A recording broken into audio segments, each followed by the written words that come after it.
우리는 지수 밴드에 집착하지만 그거는 약간 옛날 얘기인 게 지금 이 지수 상승은 삼성전자나 현대차 같은 대형주가 아니었습니다. 결론은 뭐냐 개별 종목이 아까 말했던 뭐 금융이라든가 지주회사 네, 그다음에 조선방산, 원전 이런 기업들이 오른 거잖아요. 저는 이제 지금부터 연말까지 수익률 상승폭을 어떤 걸 좋게 보냐 얘기할 때는 많이 못 올라가서 약간 소원할 수는 있지만 네, 센터장님을 3주 만에 뵙는데 네. 유가가 다시 네. 제자리이긴 하지만요. 그 사이에 네. 정말 급증세가 있었잖아요. 전망도 막 100달러 전망도 그러니까요. 나오고 되게 5월 상황들이 말에 좀 제가 유가는 계속 하향 안정화될 것이고 네. 원유 선물을 팔아야 된다고 네. 했던 사람이니까 저도 되게 괴로웠죠. 네. 괴롭다기보다 사실은 솔직히 말씀드리면 우리가 기다리는 금리 인하와 어떤 지수의 상승에는 원재료 가격이 안정화되지 않으면 안 돼요. 그렇죠. 맞습니다. 유가 급등은 단순히 어떤 휘발유 문제가 아니라 네. 저희 지수와 자본 금융시장에 큰 영향을 주는데 뭐 결론적으로 뭐 다 알고 계신 것처럼 휴전이 전격적으로 결정되면서 유가가 다 토해냈습니다. 뭐 잠깐 그림을 한번 보시면 네. 네. 저희가 이제 지금 유가도 중요하지만 과거를 반추하면 미래가 보일 수도 있을 것 같아서 보는데 이 그림을 보시면 25년 6월부터 유가의 타임라인에 보세요. 재밌는 거는 이벤트가 6월 11일 날 처음부터 나오기 시작합니다. 네.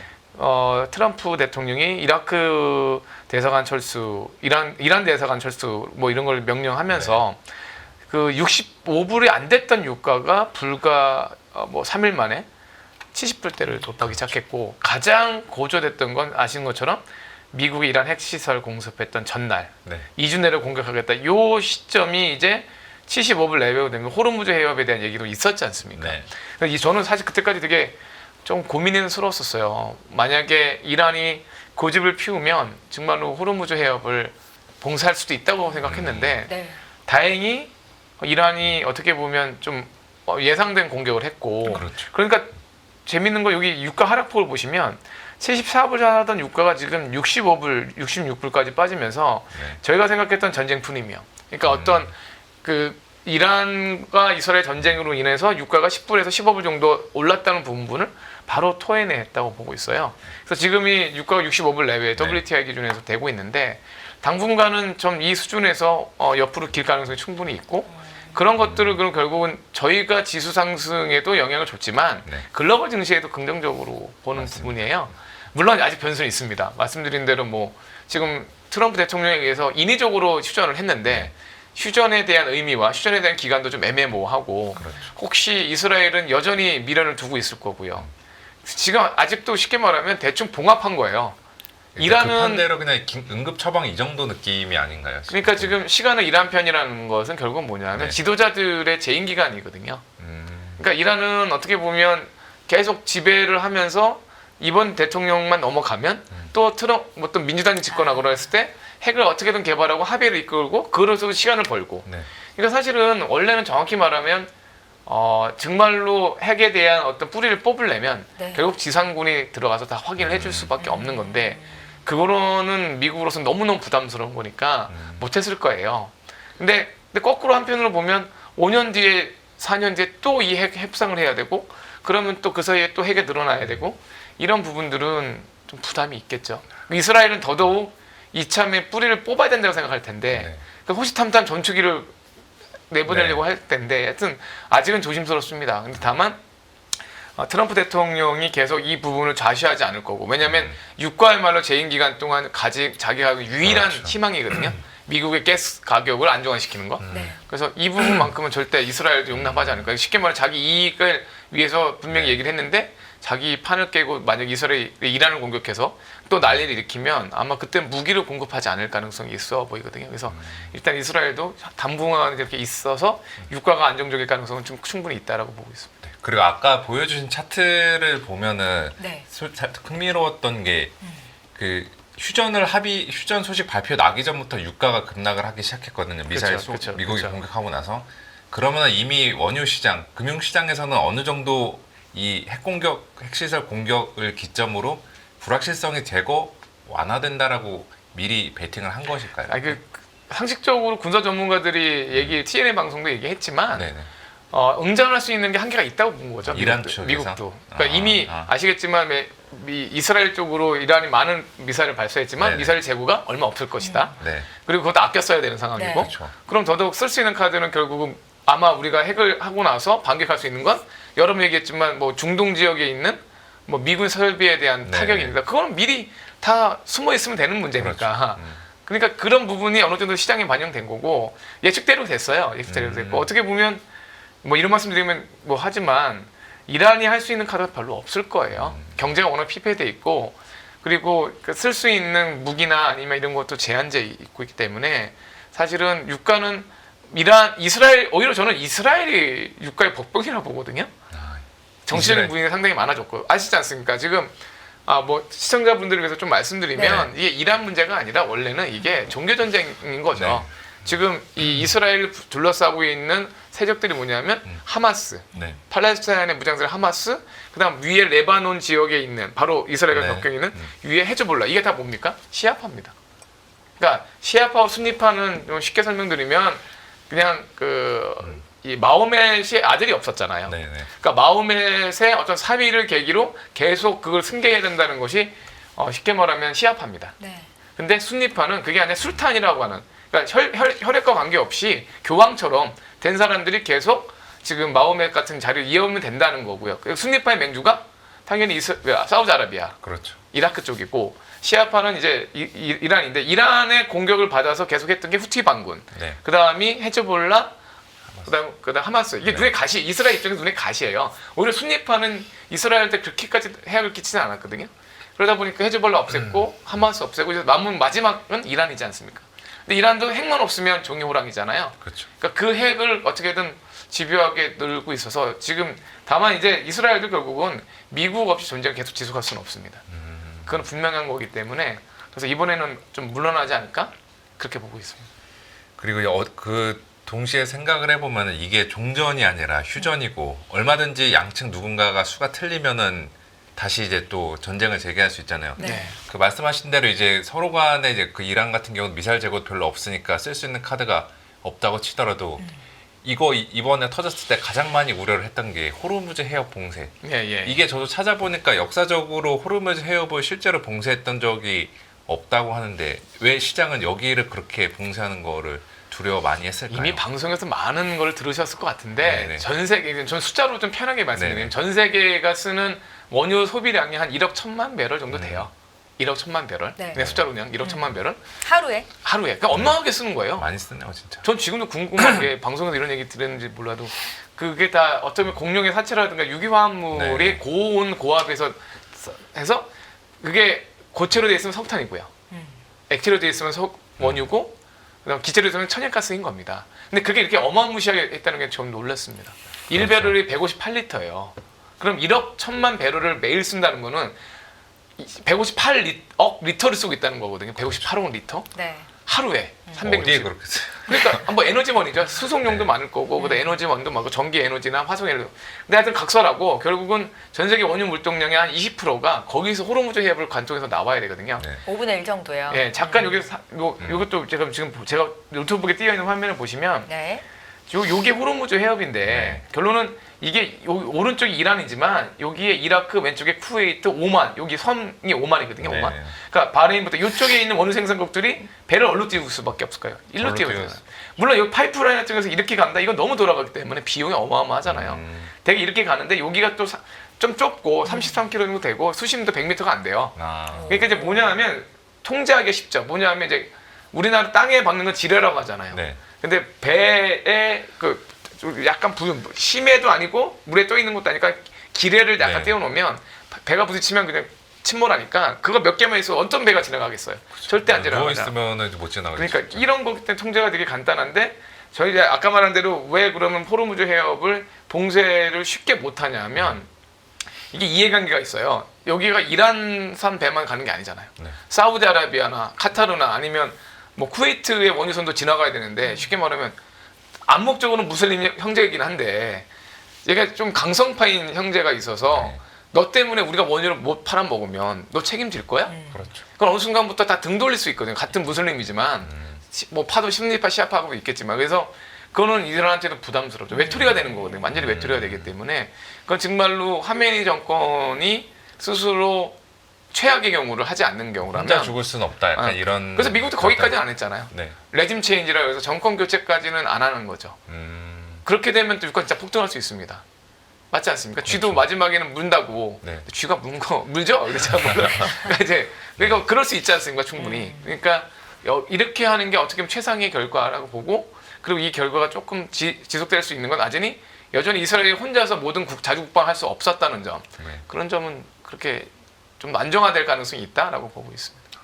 트럼프 대통령이 정권을 잡고 있는 한 유가가 다시 한번 이렇게 뭐 폭등을 일으킬 가능성은 좀 적다 이렇게 보세요? 트럼프와 지금 일론 머스크 사태를 보셨잖아요. 무슨 말이죠? 둘 다 성격들이 있고 둘 다 그렇죠. 오너인데도 그 일론 머스크가 결국은 고개를 숙였거든요. 그러니까 어쩔 수가 없는 거죠. 트럼프는 여태까지 자기는 서서 죽더라도 고개 숙일 사람은 아니에요. 제 느낌상 그렇거든요.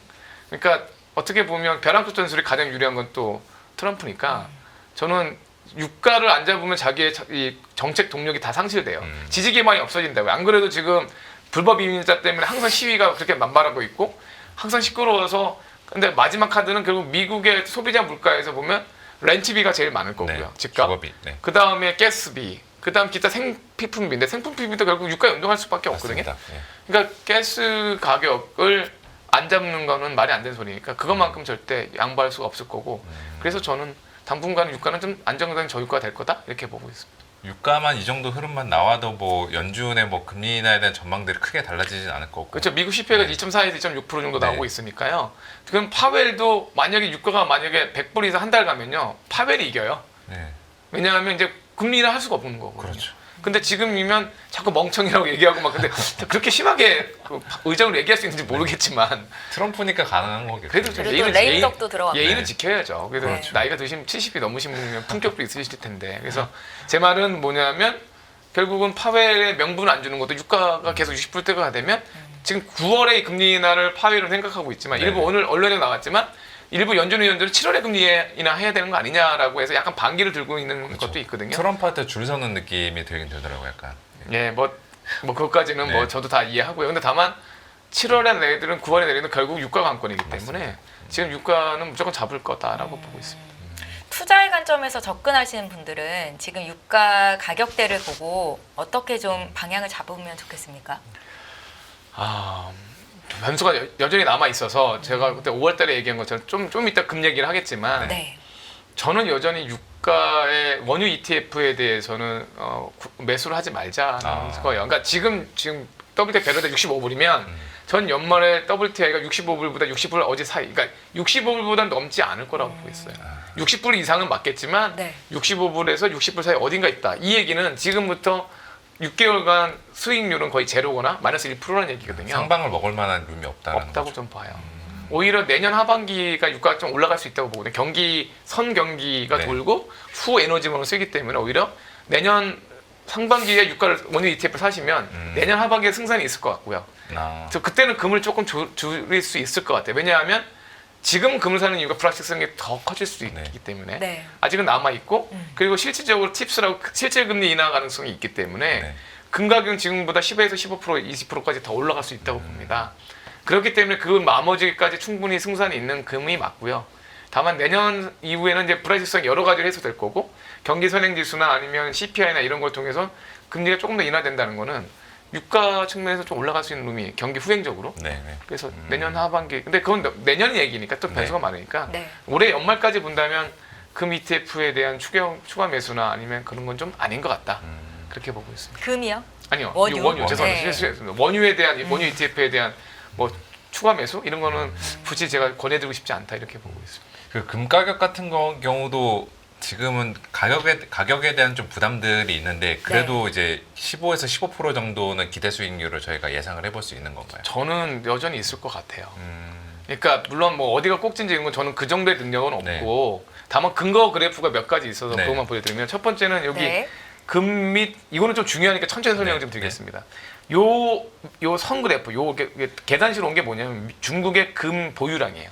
보시면 2002년 월드컵 때 여기 보시면 그때 이 좌측 단위가 100만 트라이 온스입니다. 네. 100만 트라이 온스. 그러니까 무슨 얘기냐면 그때 1000만, 1500만 트라이 온스를 갖고 있었다는 거예요. 네. 근데 지금 얼마일까?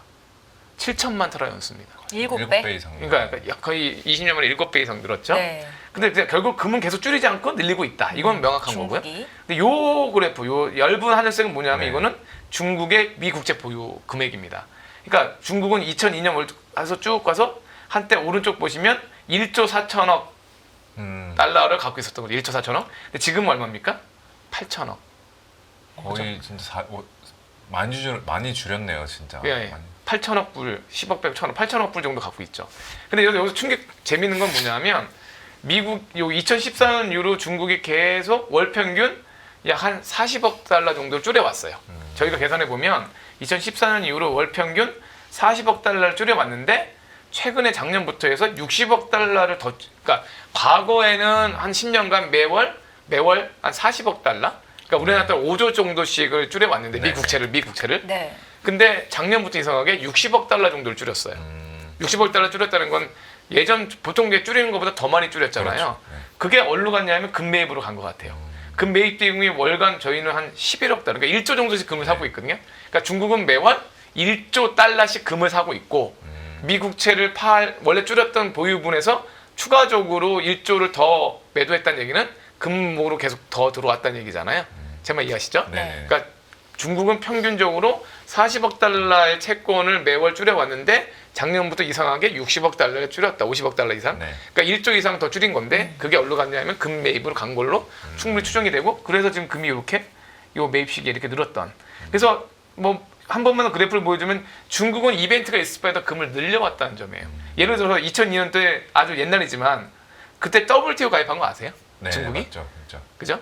그러니까 이 WTO 2000년 가입 이후에 위안화 신뢰를 목표로 660만 트라이온스를 매입해서 그래서 한번 레벨업을 했고 그 다음에 금융위기 리만 브러더스 사태 때 미 국채 같은 게 위험해 보이니까 오히려 금을 또 레벨업을 시켜서 그때 1,500만 트라이온스 정도 샀고 그 다음에 뭐 여기 보시면 2018년 19년 트럼프 일기 때 트럼프 일기 때도 열받으니까 자기가 달러 의존도 줄이기 위해서 340만 트라이온스 사고 뭐 이런 식으로 뭔가 이벤트를 봤는데 이번에 이벤트는 뭐냐면 여기 보이는 것처럼 트럼프 당선으로 인한 미중 갈등의 중요한 키는 미 국채를 얼마나 줄일 거냐, 네. 금을 살 거냐 이걸 갖고 계속 위협하고 있는 거잖아요.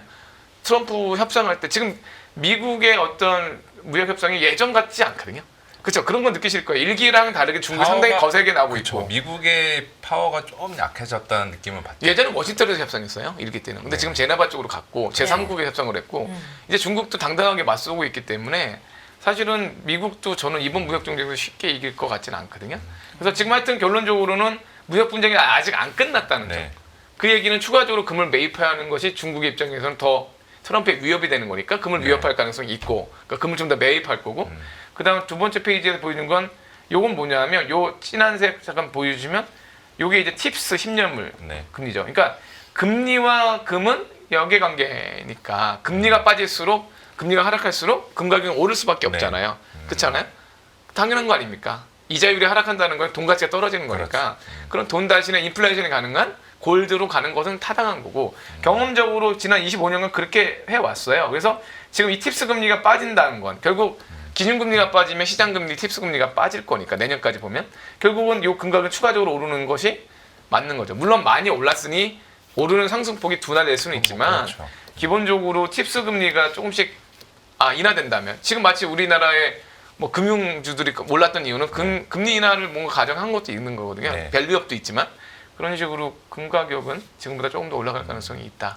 이렇게 보고 있습니다. 그 중국은 저렇게 전략적인 목적 말고도 자국 내 일반인들의 금 매입 수요도 요즘에 어떤가요? 보통 기본적으로 금의 가장 큰 수요는 어떤 중앙정부 수요가 제일 크고요. 예전에 그래프를 보시면 그리고 뭐 일부 장신구 수요는 10%가 안 돼요. 그러니까 사실은 개인들이 사는 것도 있겠지만 그게 아주 크리티컬하다고 보진 않고요.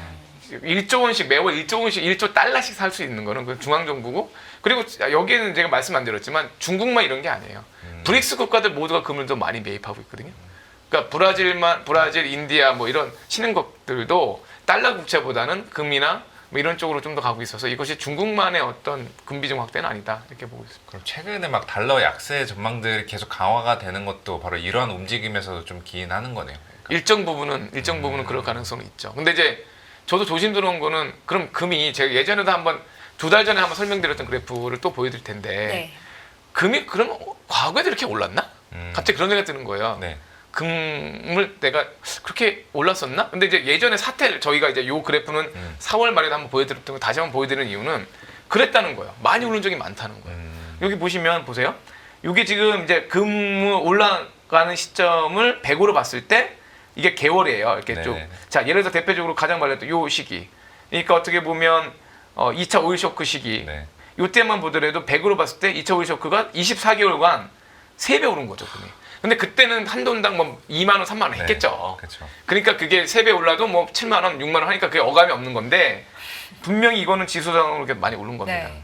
그리고 그 외에 여기 이라크 전쟁이나 마찬가지고 1차 오일, 그러니까 오일 쇼크와 중동 분쟁은 상당히 리스크가 있었나 봐요. 그러니까 지금 그러네요. 70년대만 해도 오일에 대한 의존도가 많았고 네. 그때처럼 태양광이나 뭐 아니면 없었죠. 이게 없었기 때문에 오일이 엄청나게 중요한 산업이었다는 거죠. 70년대만 해도. 네. 그러다 오일 쇼크라고 할 정도로 상당히 중요한 거기 때문에 금이 3배 오른 거고 21개월 동안 이렇게. 근데 지금 우리가 있는 건 노란색이잖아요. 노란색 보면 24개월 동안 우리가 2배 오른 겁니다. 네. 그러니까 금을 2년 전에 비해서 우리가 보면 네. 2배 오른 거죠. 많이 올랐죠, 충분히. 그 왜냐하면 그렇게 안 오른 것도 있으니까. 하지만 과거 사례를 봐서는 지금이 상당히 많은 불확실성이 있다고 좀 봐요. 금 투자하시는 분들 입장에서는 이번 중동 사태가 휴전으로 끝난 게 조금 아쉬울 법했겠네요, 이게 진짜. 근데 이제 사람들의 네. 어떤 생명과 네. 그런 게 있으니 전쟁 피하는 게 맞고요. 그렇죠. 근데 다만 그거 외에 다른 이런 사례도 보면 여기 보시는 건 브레트 우드 체이드 종식이라든가 코로나 팬데믹 이런 것도 적어도 한 배 가까이 오른 거거든요. 근데 지금은 뭐가 문제냐면 무역 분쟁의 리스크가 있는 와중에 네. 거기다가 지금 그러니까 지금 우크라이나 전쟁도 아직 안 끝났어요. 네. 우크라이나 전쟁은 좀 사람들은 뭐 모르겠지만 계속 전쟁하고 있는 거고 거기에 또 이스라엘과 이란이랑 또 다른 전쟁이 계속 나오고 그러니까 이게 지금 되게 복잡다기한 불확실성이 되게 많아진 거잖아요. 그러니까 어떻게 보면 오일 쇼크는 아니지만 상당히 신냉전 시대처럼 되고 힘의 원리가 지배하고 뭐 이러다 보니까 불안한 거죠. 그러니까 저는 죄송하지만 이게 평화가 오래됐잖아. 2차 세계대전 이후로. 네. 그러니까 한 60년 정도의 평화가 지속된 다음에 또 다른 위기의식이 우리 인간 내면으로 뭔가 나오고 있다는 거죠. 불을 쌓는 것보다 지키는 게 어려운 거 아시죠? 많은 유태인들이 그렇게 몇천 년간 떠돌아다녔지만 꼭 놓지 않았던 건 금이거든요, 사실은. 그러니까 무슨 얘기냐면 불을 쌓는 것도 어렵지만 불을 지키는 건 더더욱 어렵다는 격언이 있어요. 부자가 3대 못 간다는 얘기가 왜 그렇겠어요? 지키기가 어렵다. 우리나라도 1900년도에 태어난 분이 얼마나 많은 변화를 겪고 있었겠어요. 1900년도에 태어난 분은 1970년까지 살았을 때 일제시대부터 6.25 전쟁부터 모든 걸 경험하신 거잖아요. 네. 그렇죠? 그러니까 이렇게 보면 불을 지킨다는 거는 근데 불을 지키는 가장 강력한 수단은 여전히 유동성과 황금성이 있는 금입니다. 냉정히 따지면. 국채도 아니에요. 냉정히 따지면. 그렇잖아요? 그러니까 이 부분을 간과할 수는 없는 거니까 그래서 저는 뭐 금에 대한 부분이 다만 이제 금이 얼마나 상승하고 그 폭이나 속도가 조절될 거냐고 봤을 때는 상당히 빨랐다는 건 인정해야 되거든요. 네. 상당히 빨랐다는 건 인정하니까 조금 뭐 내년 정도에 기간 종료 가능성이 있어야 되는 거 아닌가 그렇게는 보고 있는 거죠. 기간 종료 그래도 저 가능성. 사이클 보니까 통상적으로 한 번 상승 사이클 타면은 24개월 가는 것 같은데 그렇죠. 뭐 지키는 자산의 지키는 용도로 봤을 때는 금 투자는 지금도 매력적이긴 하네요. 이게. 저는 개인적으로 제가 뭐 돈이 부자는 아니라서 제가 만약에 유형 자산이 있다면 저는 제가 어떤 전체 자산을 100으로 본다면 지금 사실 부동산에 많이 돼 있잖아요. 네. 그것도 좋아요. 그것도 좋은데 그것도 부동산도 분산해야 된다고 보거든요. 음, 포트폴리오 차원에서. 그러니까 저는 금은 상당히 실물금도 있지만 금 ETF 상품도 있고요. 네. 그래서 그런 식으로 좀 분산할 필요도 있지 않을까 이렇게. 저는 비중을 말씀하실 줄 알았는데 금을 비중을 어느 정도를 가져가겠다라고 말씀하실 줄 알았습니다. 저는 제가 만약 돈이 진짜 많다면 네. 그리고 지켜야 하는 자산이라면 50% 가져갈 거예요. 중동? 지켜야 한다면 그걸 내 그렇죠. 후세까지 3대까지 계속 지켜야 한다면 네. 금처럼 편의성이 있고 황금성이 있고 음, 아니 아주 최악의 경우 제가 뭐 영화 얘기해서 죄송한데 방송에서 또 이런 얘기 해도 네. 되는지 모르지만 제가 혼자서 그 미션 임파서블 파이널 레코닝을 봤어요. 아. 혼자 본 이유는 뭐냐면 30년 전에 그 영화를 제가 어릴 때 30년 전에 봤고 그때 기억이 있는데 이제 마지막이라는 영화잖아요. 이게 마지막 네. 그렇죠. 최후의 심판이고요. 음. AI와 관련된 얘기도 나오고요. 그래서 그걸 보면서 제가 혼자서 그 티켓도 제가 돈을 주고 일부러 받고 혼자서 봤는데 결국 뭐냐면 불을 지키는 거는 우리가 예상할 수 없는 사건들이 나올 겁니다. 여러 가지가 그게 결국은 어쩔 수 없는 아날로그 시대지만 결국은 금이 연금 실수했던 건 인위적으로 화학적으로 금을 만들 수가 없거든요. 네. 아직 우리나라는 전 세계가 그래서 저는 50% 갖고 있는 게 맞지 않나 이렇게 보고 네. 있습니다. 센터장님, 그 중국이 위기시마다 미국 국채를 팔고 금을 매입하고 있다. 그리고 미중 관세 정쟁이 쉽게 해결되지 않을 거기 때문에 금이 앞으로 조금 더 상승할 여력이 있다라고 말씀을 하셨는데 이번에 중동발 전쟁으로 글로벌 불확실성이 확대가 됐을 때 사실 금값이 더 많이 튀었어야 되는 거 아닌가라는 생각도 좀 들었었거든요. 맞습니다. 그런데 예. 지금 상단이 좀 막혀 있잖아요. 그건 왜 그랬을까요? 그게 그럼 상승 필요가 많을까요? 많이 아무래도 올랐을 상승, 그러니까 중동 정쟁의 리스크는 있는데 예를 들어서 사회자님께 말씀드린 지금 만약에 우리가 91년도에 이라크 전쟁처럼 아예 평화가 있다가 갑자기 뭐 큰 사건이 나서 이라크에 미국이 투입되고 뭐 이런 전쟁이라면 금값이 많이 올라갔을 것 같아요. 근데 우크라이나 전쟁도 이미 진행 중이고 그리고 이스라엘은 이미 하마스와 헤즈볼라랑 전투를 해봤고 근데 이란까지 가는 거 이제 뭐 많이 좀 식상하다? 둔해진 거죠. 그런 전쟁 위기감이 둔해져서 그것도 좀 있지 않을까? 그러니까 저는 두 가지인데 상승 필요가 분명히 있겠죠. 모든 재화 용역이 많이 오른 것만큼 부담은 없으니까요. 근데 그거 말고도 또 이 전쟁에 대한 어떤 무단해짐? 상당히 불안한 거죠. 전쟁이 무단해지면 안 되거든요. 근데 하여튼 그런 것들이 둘 다 작용했다고 보고 있습니다. 사실 트럼프 트레이드 때도 많이 올린 측면들이 있었죠. 이게 트럼프 당선되고 나서도 불확실성 때문에. 그렇죠. 결국에는 뭐 불확실성의 시대니까 네. 금에 대한 비중은 저희가 진짜 뭐 50%까지는 어려울지라도 그래도 어느 정도는 들고 가야 되는 게 맞겠네요. 그렇죠. 그뭐 여유 자산이 있는 분들은 당연히 주식을 저는 한국장에 대해서 미국장보다 더 좋게 보는 사람 중에 하나거든요. 이렇게 올해 남은 올해뿐만 아니라 저 하반기. 내년까지도 또 아, 좋게 네. 보고 있어요. 근데 그런 부분과 당연히 위험 자산 늘리는 건 맞고요. 근데 이제 우리가 안전 자산을 우리가 너무 안전 자산을 국채라든가 아니면 뭐 부동산만 하고 있잖아요. 네네. 그러니까 저 부동산도 또 당연히 안전 자산인데 그 부동산 말고도 또 유효 자산이 있다면 그 다음에 안전 자산은 뭘까라고 생각이 들었던 거죠. 그래서 이제 금을 추천드렸던 겁니다. 네, 이제 구리로 좀 넘어가 구리에도 보겠습니다. 궁금하죠. 구리의 방향도. 구리 쪽들은 전망을 좀 어떻게 보고 계십니까? 제 의견은 여전히 좀 비슷한데요. 구리의 상승폭은 원유보다는 난데 금보다는 못할 것이다. 그러니까 저는 구리 가격이 아마 5에서 6% 정도 상승하는 여력 정도가 있을 거다.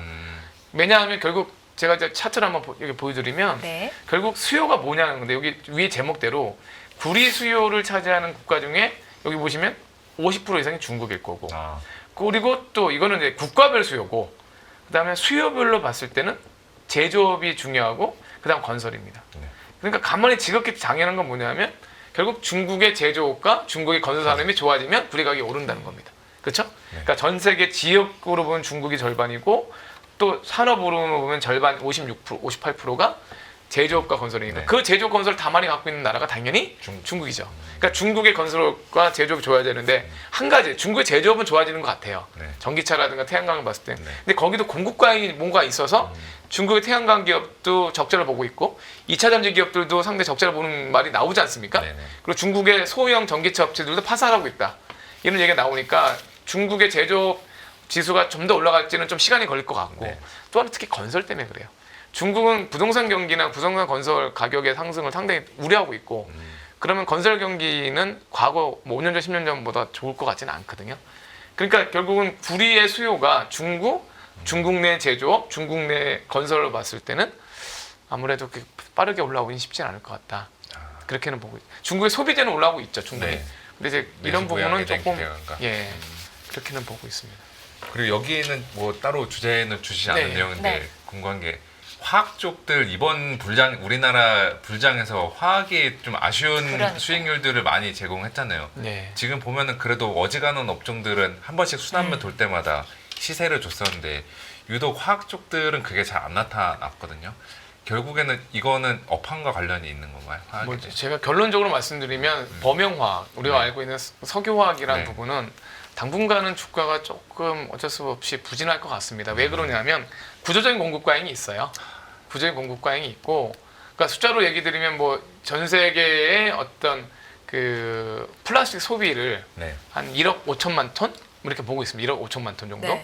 근데 공급량은 이미 그러니까 생산 설비라는 게 2억 톤 정도 가까이 돼버렸어요. 뭐 2억 톤은 좀 안 되겠지만, 그러니까 공급 과잉이 30% 정도 있는 거죠. 보통 한 15에서 20% 정도 있는 게 적정한 건데 30% 있다는 거는 조금씩 가동률 조정해야 되는 상황이고 근데 그게 조금 오래 갈 수밖에 없는 상황이에요. 그리고 또 하나는 제가 이제 좀 보니까 올해 1월 1일보다 유가가 한 8% 정도, 9% 정도 하락했습니다. 지금 우리가 유가 폭등한 것만 보셔서 그렇지 YTD로 보면 YTD가 이제 결국은 연초 이후로 네. 보면 연초 때 70불 초반이었거든요. 72불 정도 했던 게 65불까지 빠졌으니까 대충 8, 9% 정도 하락했잖아요. 네. 근데 그럼 그게 원재료로 화학 제품을 만들지 않습니까? 근데 뭐 이 화학 제품인 LDP나 뭐 PVC 같은 거는 더 빠졌어요. 9% 뭐 10%씩 빠졌거든요. 그 얘기는 원재료 하락은 인정되는데 왜 PVC나 ABS 같은 플라스틱 소비 가격이 많이 빠졌냐면 결국 랩탑이라든가 IT, 자동차 이런 것들의 수요들이 소비가 안 좋다. 별로 안 좋은 거죠. 그러다 보니까 결국 가격이 더 빠졌는데 아까 만 두 가지로 공급 과잉은 어쩔 수가 없는 와중에 수요가 빨리 살아나면 좋은데 그것도 아직은 조금 기다려야 되는 상황이니까 그래서 화학 쪽은 아무래도 소재 부품 장비 같은 이런 정밀화학 쪽이 아닌 이상은 범용화학 쪽은 조금 좀 실적 개선이 좀 기다릴 수밖에 없지 않나. 시간이 좀 더 필요하다. 많이 필요할 것 같습니다.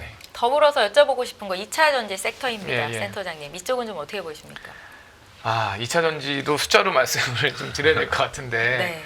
그 지금 전 세계의 어떤 그 전지 수요, 그러니까 2차 전지와 전기차 수요의 배터리 기획으로 보면 한 1테라와트 정도가 될 것 같아요. 올해 1테라와트, 1000기가와트겠죠. 네. 근데 공급량은 그러니까 생산 설비는 이미 1.5 테라와트 정도 되거든요. 그러니까 거의 뭐 500기가 더 있는 상황이에요. 그러니까 이게 그래서 중국에 있는 전기차 소형 업체도 그러니까 BYD나 이런 거 빼놓고는 다. 일부 소형 기업도 적자가 있다고 얘기를 완성 전기차 업체가 완성 전기차 네. 업체가 그러니까 그 얘기는 뭐냐면 배터리 가격이 충분히 싸졌지 않습니까? 네, 그렇죠. 근데 왜 적자일까요? 결국은 수요가 중국처럼 30% 40%씩 매년 전기차 소비가 늘어나는 나라마저도 공급 과잉 때문에 그 정도니 유럽이라든가 미국 같은 경우는 한 10에서 15%씩 전기차 수요가 느는데 아직은 좀 공급 과잉이 있는 거죠. 가동 측면에서. 그러면 결국은 이게 이제 우리가 더블 S 커브라고 하는데요. 어떤 산업이 성장할 때 이렇게 S로만 가는 게 아니라 한번 성숙했다가 다시 올라가는 네. 저희 여기에 걸려 있다고 봐요. 저는 여전히 이제 전기차에 대한 미래 비전을 좋게 보는 이유는 가만히 생각해 보시면 결국 이 자동차가 하나의 어떤 AI화 될 거잖아요. 그죠? 네. 그리고 태양광도 뭔가 필요할 거고요. 네. 그러니까 스스로 아마 10년, 20년 안에는 스스로 발전을 하고 스스로 ESS를 저장해야 되고 그래서 AI를 통해서 자기가 에너지를 잘 조절하고 그것이 집에 왔을 때 에너지를 얻으면 작은 발전소가 돼야 되고 뭐 이런 식으로 뭔가 연계되려면 결국은 휘발유 뭐 로봇이 와서 주유할 것도 아니고요. 그거는 좀 난센스잖아요. 사실 우리가 생각하면. 그러니까 어떤 태양광, AI, 에너지와 ESS 이 모든 것이 접목된다는 거는 결국은 전기차 형태가 되는 것이 타당하다고 보고 있어서 그렇다고 보면 전기차의 미래는 여전히 밝은데 그 안에 구조종이나 이런 게 좀 필요했던 거라고 보고 있어요. 그래서 더블 S 커브에 우리가 중간에 있는 게 아닌가? 네, 올해까지는 어쩔 수 없는 것 같다고 보고 있습니다. 네, 알겠습니다. 공급 과잉 이슈로 화학 섹터와 2차 전지 섹터는 아직까지는 좀 힘들다. 그럼 전체 포트폴리오를 가져갔을 때 일단 2차 전지는 맞다라는 방향이잖아요. 네. 몇 %나 가보면 좋겠습니까? 근데 이제 이게 이제 결국 기간 수익률을 봐야 되고 연말까지 만약에 포트를 구성한다 네. 그러면 2차 전지란 섹터를 내가 주식을 100으로 봤을 때 네. 2차 전지 섹터를 10 이상 갖고 갈 수 있는 것인가에 대한 저는 좀 죄송한 얘기를 드려요. 10 그러니까 정도. 그냥 주가는 환행성이 있으니까 그렇죠. 내년에 대한 2차 전지 때문에 2차 전지 완성 LG 엔솔이라든가 SK 이노베이션이 반등은 아마 올해 4분기나 내년 1분기 정도의 가능성이 있다고 보고 있거든요. 근데 아주 연말까지 봤을 때 그것에 대한 비중을 뭐 요즘 신용어도 뭐 조금 이방원인가요? 네, 조금 이방. 조선금융 네, 그다음에 2차 전지. 2차 전지 네, 뭐 방산. 근데 그건 옛날에 조금, 태조 네. 이방원이었고 그렇죠. 네네. 태조 이방원이었고요. 조금 뭐 있습니다. 아. 네네. 지금 조방원 죄송합니다. 네, 지금 조방원이라는 지금 말이 조방원. 지주회사 네, 금융 네. 뭐 이런 말이 뭐 생기고 있는데 근데 그래서 저는 그 부분을 봤을 때 2차 전지를 너무 쉽게 말하면 뭐 너무 무시하거나 너무 비워둘 필요는 없을 것 같아요. 주가는 충분히 기간적으로 받았으니까. 네, 맞습니다. 근데 오래 다만 쉬었죠. 뭐 굳이 비율을 물어보신다면 저는 10% 이상 가는 건 좀 아닌 거 아닐까라고 보고 있습니다. 네, 네, 알겠습니다. 알겠습니다. 앞서서도 이제 올해 연말 또 내년 상반기까지 국내 증시 괜찮다라고 언급을 하셨는데 네. NH투자증권 같은 경우에는 코스피 상단을 3,600까지 열어두고 있더라고요. 상상인증권의 의견도 궁금하고 그렇다면 이렇게 길게 끌고 갈 수 있는 섹터는 어느 쪽을 유망할까도 알려주시면 감사하겠습니다. 예. 네. 제가 저는 이제 센터장이니까 지수에 대한 저희 네. 투자 전략 쪽이 담당을 하는데 아직까지 상단을 못 올렸어요. 근데 그 이유는 이제 그냥 올릴 수는 없으니까 저희가 하반기에 저희가 지금 자 5월 말에 봤던 올해 하반기 이 코스피 EPS 네. 추정치를 네. 지금 6월 7월에 상향할 거냐 유지할 거냐에 따라 다르잖아요. 근데 지금까지 지수가 오른 거는 밸류에이션 멀티플이 올라간 거죠. 맞습니다. 지금 현재 지수로 보면 PBR은 0.95배, 0.97배까지 올라간 거예요. 12개월 포워드로 보더라도 네. PER도 12개월 포워드, 그러니까 12개월 후의 이익으로 네. 봤을 때도 10배 넘었습니다. 제가 보기에는. 그러면 여기서 이제 추가 자금은 이론적으로는 이익이 증가해 줘야 되는 거죠. 그렇죠. 근데 이제 그 이익이 하반기에 당장 늘 것 같지는 않아요. 모르죠. 또 어떤 일이 네. 우크라이나가 적격 합의를 해서 뭐 재건수가 나올지 모르지만 그런데 내년을 보면 또 이게 달라질 수는 있죠. 내년은 또 이벤트에 따라. 그래서 저희들은 지수 상단을 조금 더 올릴 것 같긴 합니다만 1.1배 이상은 아닐 것 같아요. 그래서 아마 저희들도 3,300에서 3,400 그 사이에 어떤 밴드 상향을 고민하고 있다. 그게 네. 맞고요. 근데 아까 더 중요한 게 있어요. 사실 우리는 지수 밴드에 집착하지만 그거는 조금 옛날 얘기인 게 지금까지 상승시켰던 우리가 지금 이 지수 상승은 삼성전자나 현대차 같은 대형주가 아니었습니다. 맞습니다. 물론 하이닉스는 올랐지만 결론은 뭐냐면 개별 종목이 아까 말했던 뭐 금융이라든가 지주회사 네. 그다음에 조선방산, 원전 이런 기업들이 오른 거잖아요. 그러니까 저는 지금 하반기를 봤을 때 저는 그래도 여전히 계속 고집을 피워서 많이 못 올라가서 약간 서운할 수는 있지만 저는 그래도 하반기 봤을 때 전 제약바이오를 제일 좋게 봐요. 지금 파이프라인이라든가 네. 그리고 지금 갖고 있는 임상 실험의 결과들은 저희들은 이런 제약바이오가 되게 좋게 보고 있고 그것이 세트론이나 삼성바이오로직스뿐만 아니라 중소형 제약바이오도 상당히 의미 있게 올라갈 수 있다라고 보고 있어요. 그래서 그 제약바이오를 제일 좋게 보고 있고요. 그 다음에 이제 조심스럽게 보는 거는 여전히 그래도 전력 기업들은 계속 좋을 것 같아요. 왜냐하면 그거는 올라가고 안 올라가고 떠나서 인간의 구조적인 에너지원의 부분, 그러니까 데이터 센터 이슈, 그 다음에 어떤 갖고 있는 에너지 자체, 우리도 지금 실제 뭐 몇 차 에너지 수급이 나왔지만 네네. 지금 여유 전력이 별로 없어요. 송배전에 관련된 부분도 시급한 상황이고 그래서 뭐 현대일렉트릭이라든가 LS엘렉트릭 같은 전기, 전력기기들은 여전히 저는 중공업, 효성중공업 네. 여전히 밸류에이션상으로는 큰 부담은 없다고 봐서 전력기업들을 이렇게 좋게 보고 그 다음은 저는 금융기업 여전히 좋게 봅니다. 금융사들, 은행, 증권보험. 그래서 저희가 신규 연구원께서 4월에 입사를 하셨고 금융 임대수가 조만간 나오면 아마 네. 6월 달에는 금융 섹터와 관련된 부분을 좀 말씀드릴 텐데 7월 달에 네. 그래서 금융 쪽도 금리 인하를 부분을 게 아니라 기본적인 어떤 건전성 문제도 되게 좋아졌다고 보고 있어요. 지방은행 뭐 같은 상복 경우. 개정안이나 뭐 코리아 디스카운트 이런 측면이 아니라 그거는 당연히 주가에 반영을 했고요. 네. 근데 이제 하여튼 뭐 이런 부분 지주회사나 이런 부분은 있겠지만 저는 상당히 많이 올랐다고 보고 있어서 기본적으로는 저는 하반기에 수익률을 봤을 때는 지금까지 올라온 건 당연히 지주회사 잘 올랐고 그렇죠. 당분간도 오를 겁니다만 저는 이제 지금부터 연말까지 수익률 상승폭을 어떤 걸 좋게 보냐 얘기할 때는 전 제약바이오, 그 다음에 전력? 전력기기, 그 다음에 금융 이렇게 보고 있습니다. 알겠습니다. 네.